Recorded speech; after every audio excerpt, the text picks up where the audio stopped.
Hello, welcome back to Dephemerember 2023, hosted by Barbara from 49 Dragonflies, as well as Luise Heinzel from Luise Heinzel Art.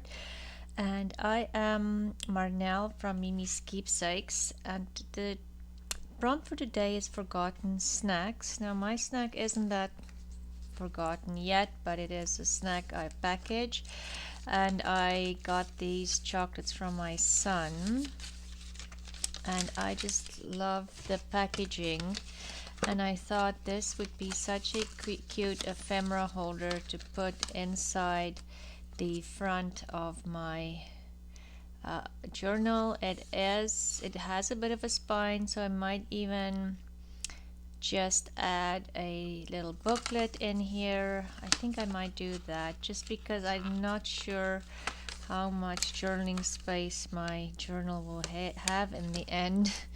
So let's see.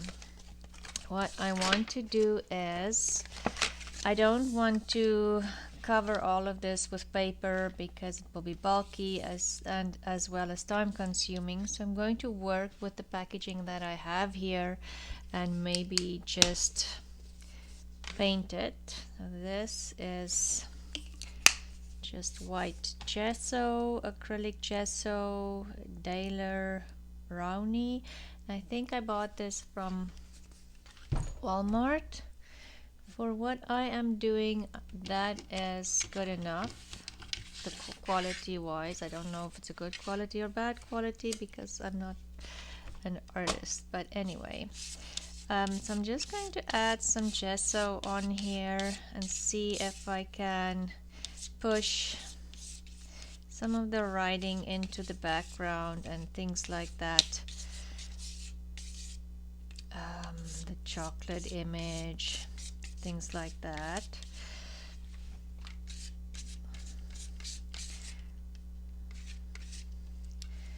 And I'll have to do both sides. This will have to dry, and I will dry this and do the other side as well, and then come back so you don't have to sit and watch me dry it with my heat tool. My packaging is dry now with gesso on both sides, so I'm thinking I want to add some color to this, and I have the walnut vintage photo distress oxide here, salvaged patina, wild honey, and then antique linen in just the distress inks, because I do want to cover this and maybe tone down the blue but not totally get rid of the blue, because I do have an idea of where I want that on in my journal. I'm thinking I'm going to add it to the front pocket. I'm just going to see if I can add some water, maybe that'll help. Yes, it does. Okay.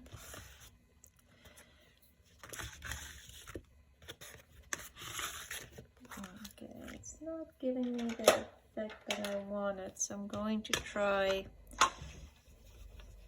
I want to kind of emphasize the folds here and cover a lot of the writing and things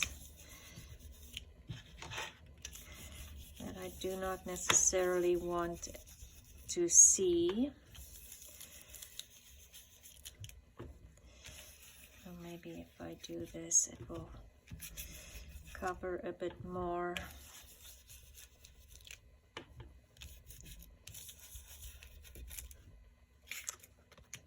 This one.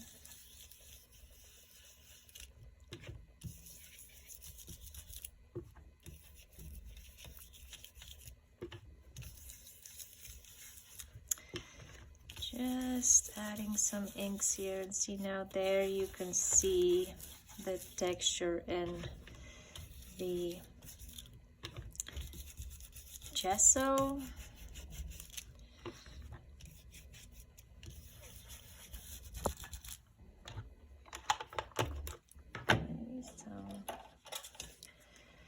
Let's see if I add some water onto this, what it will do. I have no idea because the background is more a glossy background than what I had before. I do like it. Okay, so we have to dry it a little bit.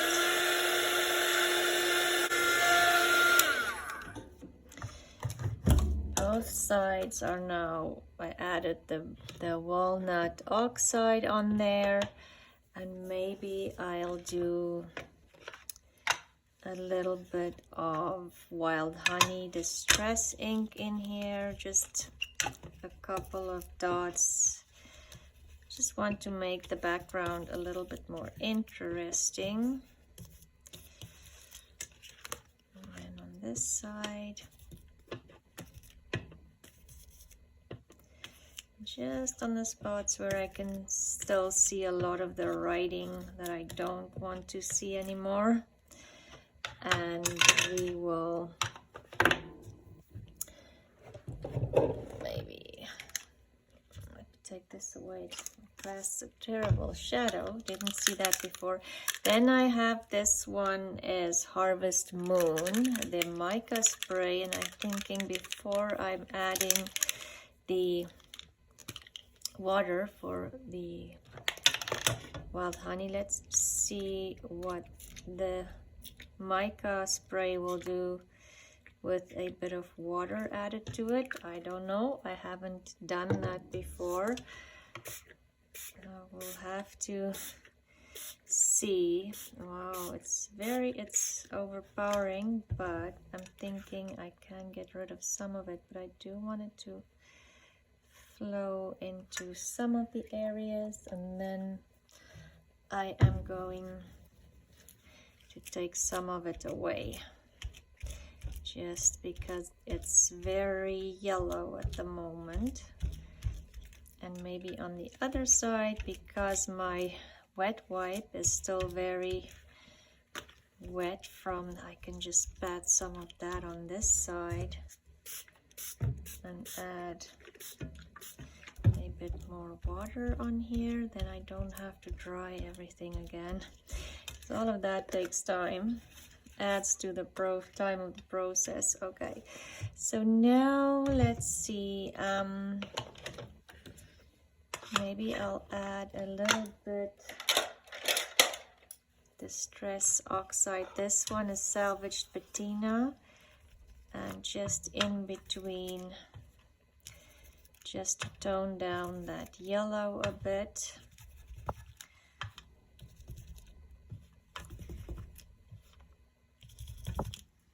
Just wanna, and then we'll spray and dry again, and then hopefully that will be good enough. We'll have to see what happens here. I'm no expert on using these inks. If you want to see an expert at work, you definitely need to go watch Luise. She knows how these inks react and what to do to get the effect she wants from them. I definitely don't. I'm just playing around still. So again, I'm just going to add some water here and dry.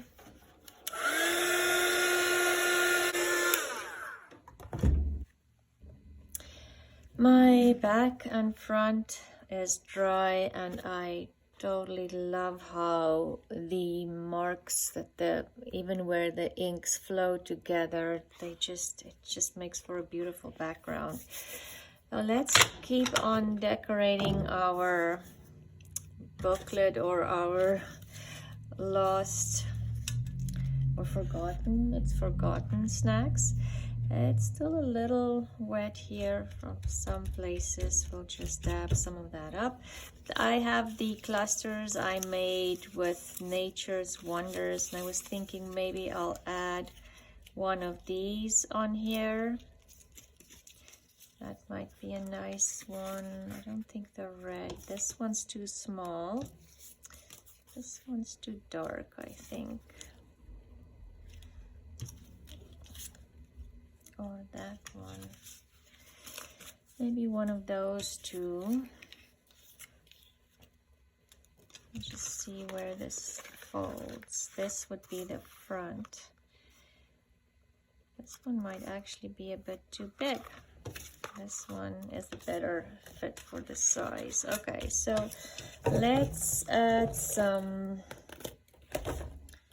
of my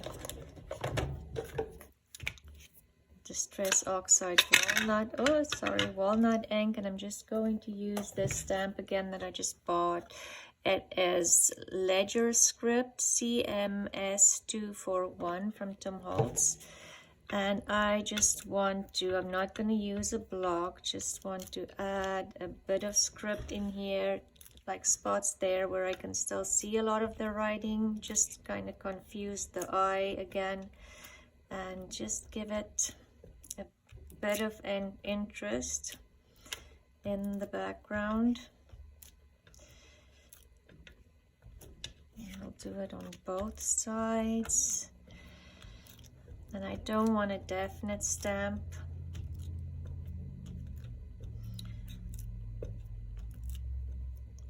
Just want it to look a little bit more interesting. Okay, that should do.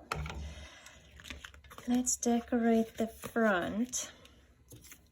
And we'll have this sitting here, I think. And I'll get rid of the glass mat because it causes a lot of glare. Whoopsie. And then let's ink this up. And I am just looking for maybe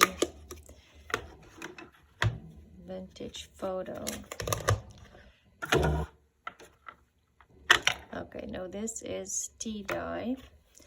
Let's do tea dye, and I know this one is very juicy. I'm just gonna take some of the ink off before I put it on here, and maybe we will ink some of this on here as well. Just give it a bit of a edge.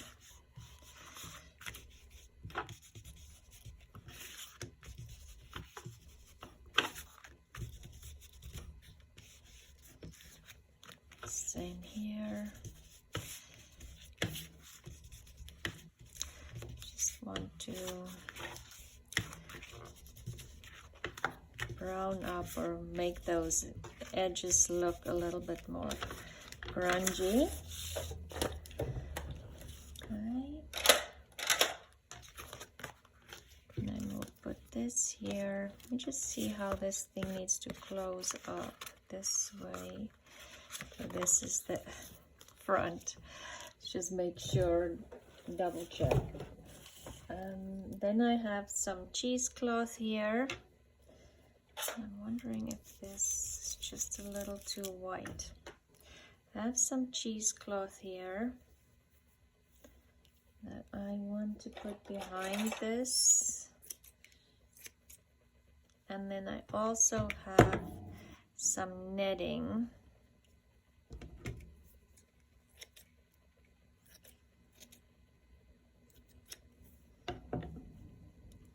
I was thinking if I could get the netting.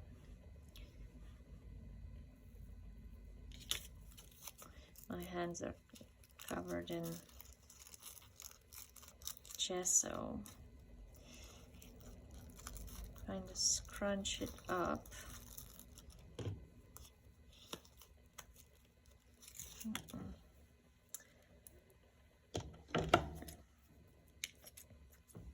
I'll do the netting just a little bit smaller. It is too big.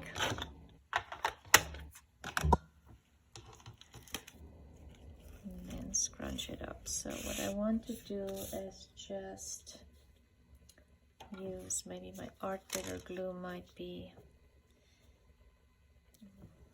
Okay, wait. I'll do fabric deck. let's do that. It might take a little longer to dry, but it will definitely hold on to the netting. Maybe better than the art glitter glue, I'm not sure. So let's not take any chances. So what I want to do is just kind of scrunch it up like this.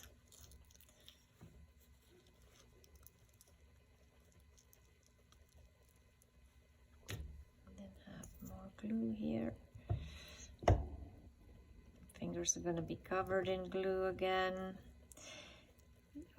The mixed media is definitely very messy, no doubt about it. Okay, and I'm thinking if I then just add the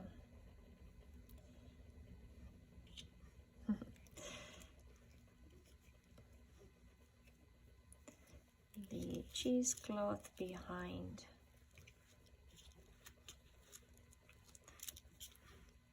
See what I can manage in here.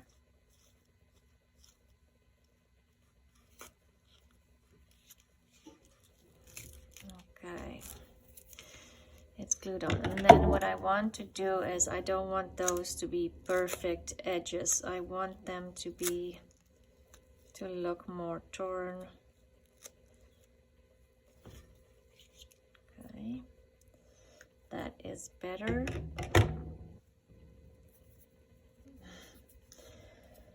And let's see if I want, like, I know it says note there already, but maybe if I have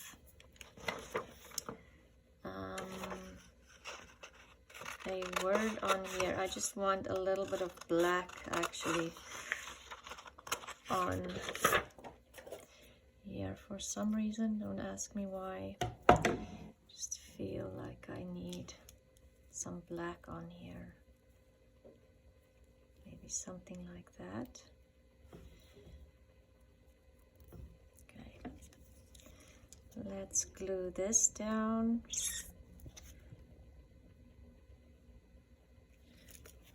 And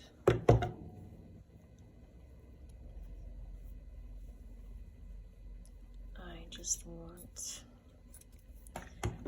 more cheesecloth on this side as well,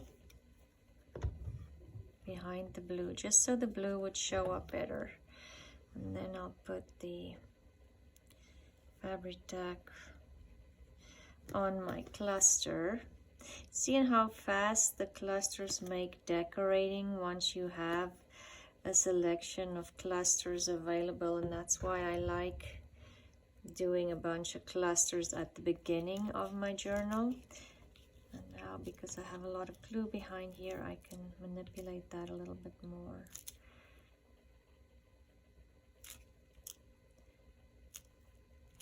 Just get the glue to dry.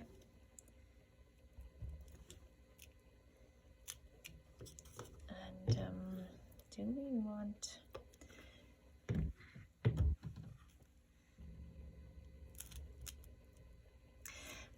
I do feel like I want a little bit of that, the orange repeated in here. So maybe I'll do this color. This one is a new color that I got. What is it? Burning Amber. Just have to shake the mica sprays up until you don't have any mica sitting on the bottom anymore. Okay, and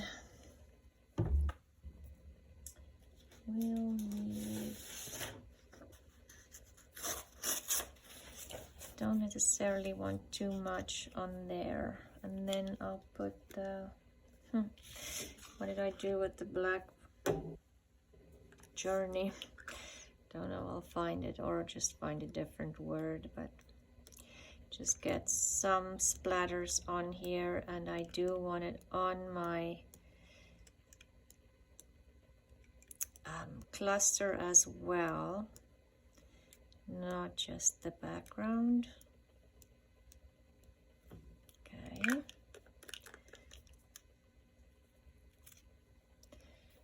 And then I like I said, what did I do with my word here? Okay, let's do that down.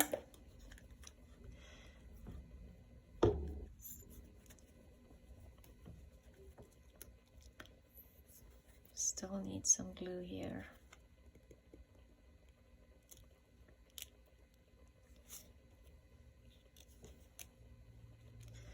And then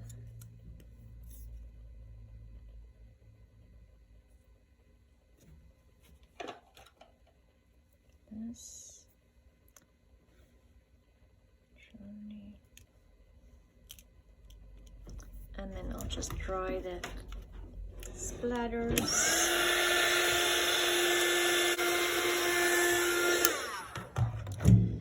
The splatters are dry and I just love this. It is so pretty, just that bit of shimmer. So on the inside, this will close up like this, and this goes through here and just close in there. So this would give you a nice little pocket. I was thinking about adding a booklet in here, but I think I'm just going to add more clusters and maybe a booklet and little ephemera pieces in here that you can add, that I'm going to add in the front pocket of the journal. And then when you start using your journal, you'll have a little container filled with ephemera, and then later on you can incorporate this into the journal whichever way you think is suitable for whoever is using this journal.